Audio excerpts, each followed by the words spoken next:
Good afternoon, everyone. Good afternoon, sir. Okay, let us start. Remember, we have been learning Chapter 6, Water Resources. Last time we discussed about emerging water problems in India. Now, I shall share my screen.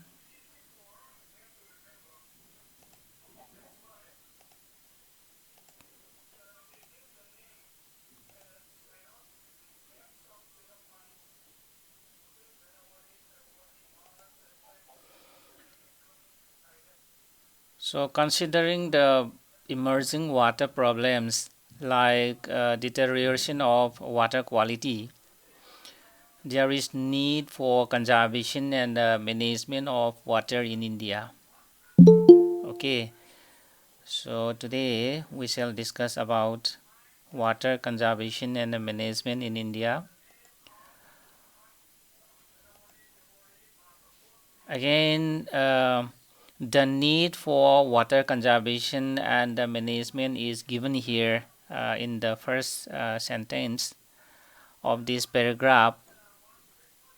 Let us read. Since there is a declining availability of fresh water and increasing demand, the need has arisen to conserve and effectively manage this precious life-giving resource for sustainable development. We have learned that there is declining availability of fresh water. At the same time, there has been an increase in the demand of fresh water also. And because of this,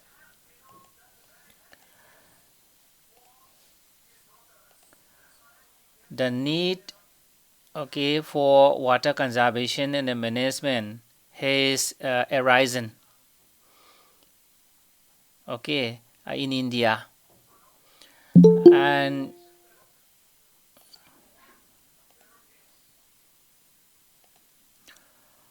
given that water availability from sea or ocean due to high cost of desalination is considered negligible, India has to take quick steps and make effective policies and laws and adopt effective measures for its conservation.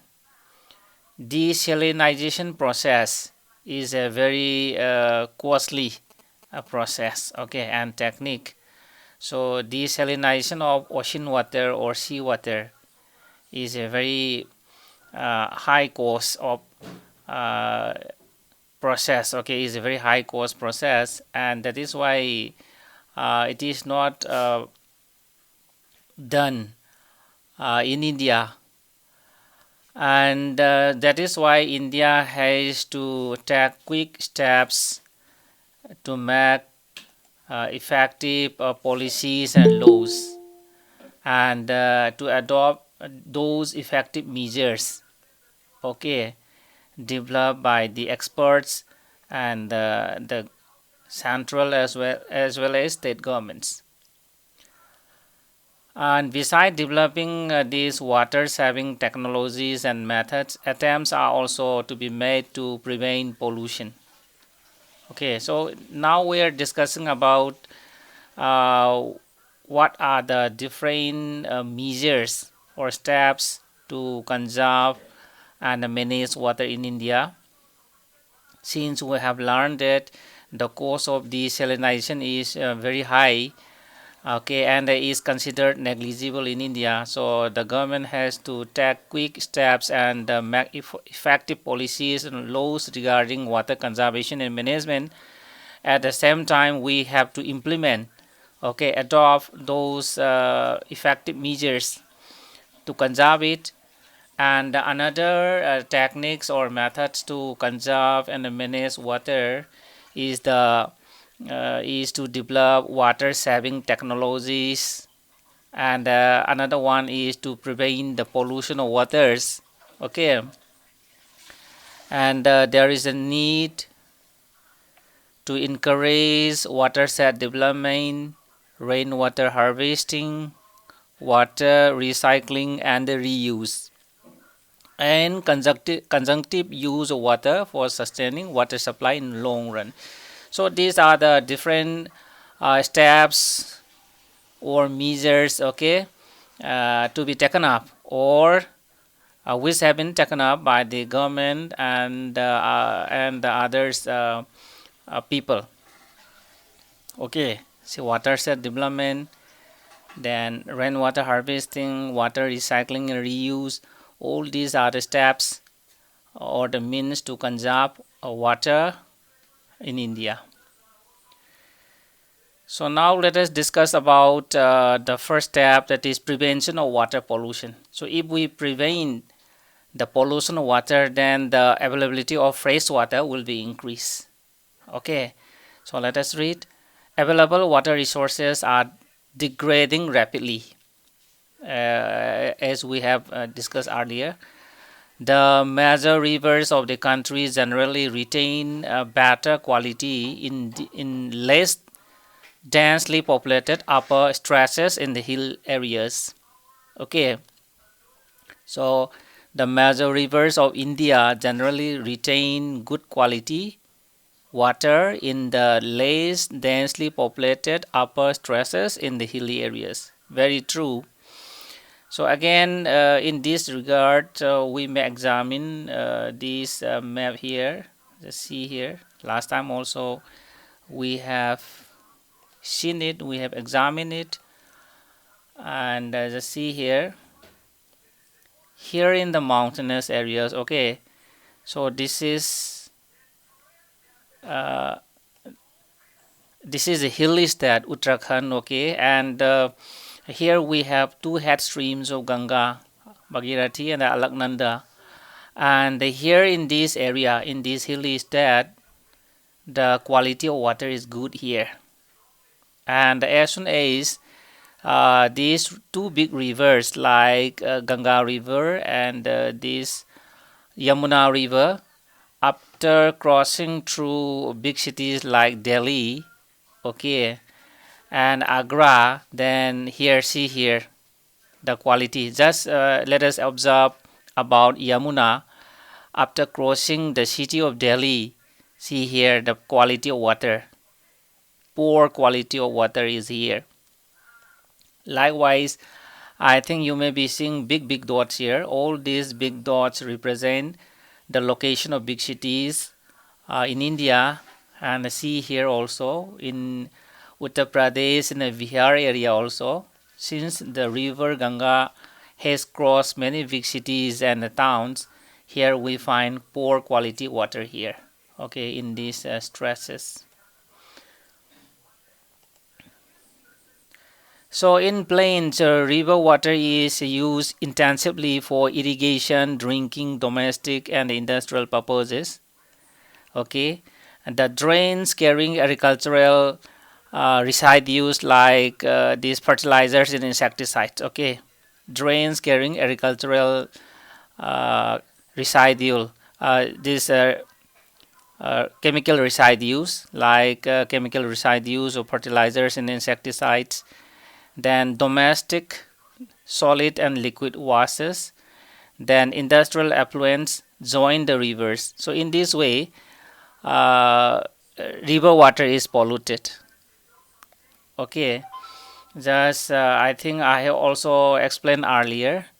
See here we have agricultural field, and here we apply these chemical fertilizers, then pesticide, insecticides, and there in the soil these chemical residues are present, and when there is rainfall here, these chemical residues will be coming out as a runoff. Okay, and again these chemical residues may enter these streams or rivers here. Okay, runoff from the agricultural fields may join the big rivers or the streams, thus polluting the rivers and the streams. Just like from the households, okay, for example, here we have these big cities. Okay, here we have a big cities, and from the domestic houses, so those liquid and solid waste materials are also discharged into the big river, thus polluting the rivers. Likewise, from the factories also, for example, here we have a factory located on the bank of a river. Then this factory again will discharge effluents, maybe liquid or solid, okay, and thus affecting the river water. So in this way, river water is polluted. And you must know that concentration of pollutants in the rivers especially remain very high during the summer season when the flow water is low. So in the month of this April, May, okay, here the amount rainfall is low, and during that time, this concentration of these pollutants is increased. At the same time, during the summer season, the use of water is also increased, and coupled with the poor amount of rainfall, okay, low amount of rainfall, concentration of pollutants in the rivers is increased. So these are the problems. Now let us learn how to prevent water pollution. What are the steps taken by the central government as well as the state government to prevent water pollution, and what can we do to check the pollution of water? So first we have Central Pollution Control Board, okay, CPCB. In collaboration with the State Pollution Control Board, has been monitoring water quality of national aquatic resources at 507 stations. Central Pollution Control Board, together with the State Pollution Control Boards, have been monitoring water quality of different water resources, okay, at 507 stations. And the data obtained from these stations show that organic and bacterial contamination continues to be the main source of pollution in rivers. Okay, bacterial contamination, microorganisms, okay, microorganisms contamination continues to be the main source of pollution in rivers. For example, the Yamuna River is the most polluted river in the country between Delhi and Etawah. Okay, Yamuna River is the most polluted river in the country between Delhi and Etawah. Just let us examine this map. Delhi is here, okay. Delhi is here. Etawah is somewhere here. So from Delhi up to Etawah, highly polluted. This Yamuna River is highly polluted between this Delhi, city of Delhi, and this city of Etawah. Okay. Other severely polluted rivers are the Sabarmati at Ahmedabad, Gomati at Lucknow, Kali in the Kali River, then the Adia River, the Kum River, entire stresses, Bangai at Madurai, then Mushi of Hyderabad, okay, and Ganga at Kanpur and the Varanasi stresses. So these are examples, okay, of severely polluted rivers in India. Now let us find out the location, okay. Here we have these rivers, okay, of India. Yamuna and Ganga, okay, you have learned. Then here Sabarmati, okay, here we have the Sabarmati River. So this is the Sabarmati River, okay, here Sabarmati River is here. Then here in the South India also, okay, Kali River, actually it is not indicated, but see here, Kali River is also somewhere here, okay, it is flowing here. Then what are the other rivers? Then Gomati in Lucknow, actually you will find Gomati here. Gomati River is here. Here we have Gomati River, a tributary of the Ganga River, okay. So this is Gomati River, highly polluted. And here In the south also, Musi River, okay, Musi River is here. This is also polluted. I think it is mentioned there. And Bangai River is here, Bangai River. It is also highly polluted. Another river, Kum, okay, it is also flowing in Tamil Nadu. Okay, it is also flowing in Tamil Nadu, the Kom River. Just see here, Kom River. It is flowing in Tamil Nadu. Okay, Bangai, I think I have pointed out. So all these rivers, okay, all these rivers are highly polluted. Okay, just any question, boys and girls? No, No, sir. sir. Okay, then uh, not only the surface water, groundwater pollution has occurred due to high concentration of heavy toxic metals. Okay, can you tell me some toxic metals, heavy metals? Heavy metals, for example, this mercury, for example, okay. Then arsenic, mercury is also poisonous. Then if these heavy toxic metals are found in the water, so we cannot use it. And the last time also we talked about the increase of fluoride, okay, and arsenics in some states to India. And the nitrate, another chemical, okay, is also causing pollution in the underground water.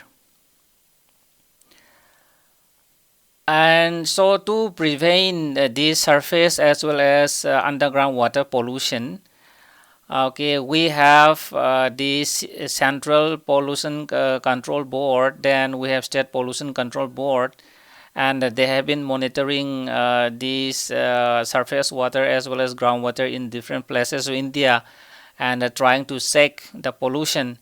At the same time, we have legal provisions, okay, we have legal provisions such as Water Prevention and the Control of Pollution Act 1974 and the Environment Protection Act 1986. Okay, so these two acts have been trying to check the pollution of water in India.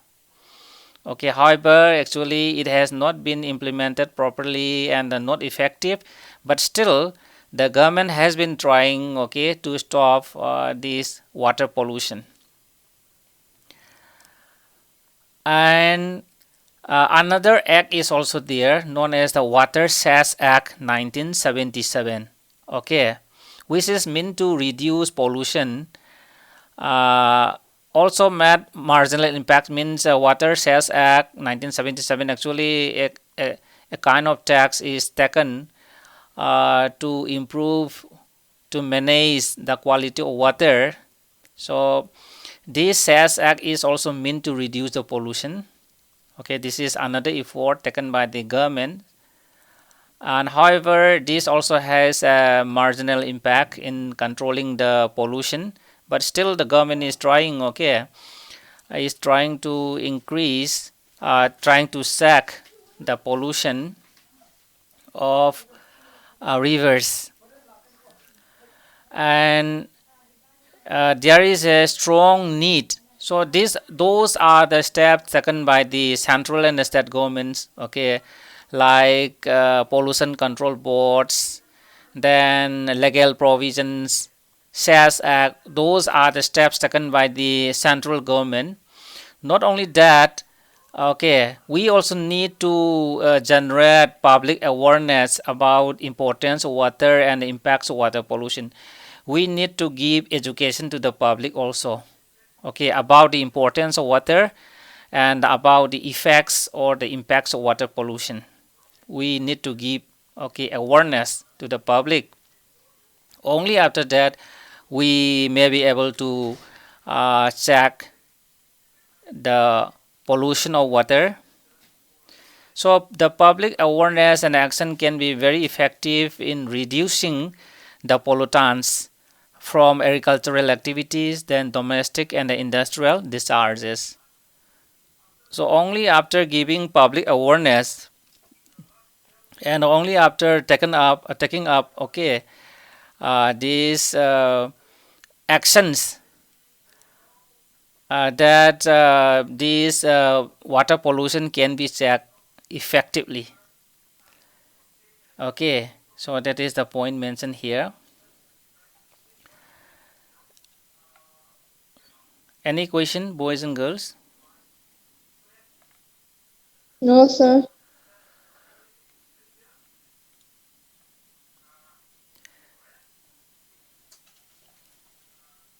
And another step or the measure to prevent or to conserve water is recycle and reuse water. Okay, so this is another method of conserving and managing water. So through this water recycling and reuse, we can improve the fresh water availability. So if we recycle and reuse the wastewater, then the availability of fresh water can be increased. Now let us see how. So use of water of lesser quality, such as reclaimed wastewater, would be an attractive option for industries for cooling and firefighting to reduce their water costs. So instead of using this fresh water by the firefighters, okay, or instead of using fresh water by the industries for cooling process, if they use this recycled water, that is reclaimed water, treated water, then we may get more water for we will get more fresh water for our use, okay, for drinking and the other purposes. So that is why we have to practice this recycling and the reuse, especially in the industries and in the firefighting process. Likewise, in the urban areas, water after bathing and the washing utensils can be used for gardening. We also can do it, okay. In our households also, water after bathing and washing utensils can be used for gardening the flowers. Instead of using fresh water for watering the flowers, so we may use, okay, this wash water. Then another one, water used for washing vehicle can also be used for gardening. So in this way, from our side also, we can do recycling and the reuse water so that availability of fresh water will be increased, and this would conserve. So this process, recycling reuse of wastewater, will conserve better quality of water for drinking purposes. If we are using this wastewater for this watering, then for other purposes, for irrigating the lane, okay, we will get more water, we will get more fresh water for drinking and other purposes. But currently this recycling of water is practiced on a limited scale in India, and however you must know that there is an enormous scope for this replenishing water through recycling. So recycling is one of the most important steps for conserving and managing water, okay, not only in the present day, in the future also.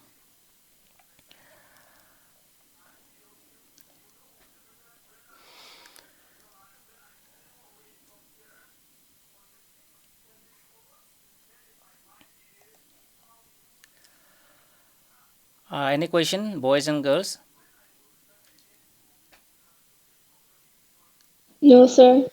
Actually, regarding the conservation of water, not only in the conservation of water, in every conservation type, okay, maybe conservation of water, maybe conservation of air, okay, or environment, okay, conservation of forest, for example, this community participation is very, very important, okay. So the government may be taken up any step, a good step to conserve the environment, but if we don't participate in that process, then it will not be a successful one. For example, the government may try to clean a polluted river. And if we don't participate in the process, say for example, if the government is cleaning the river, then we should not we should not discharge our this wastewater, grey water into the river, or we should not throw plastics or other substances into the river. Only after that, okay, the conservation process will be a successful one. And that is why we need participation in the process. So with this mind, if you don't have any questions, so let us stop here for today. Thank you very much for joining my class. Thank you all.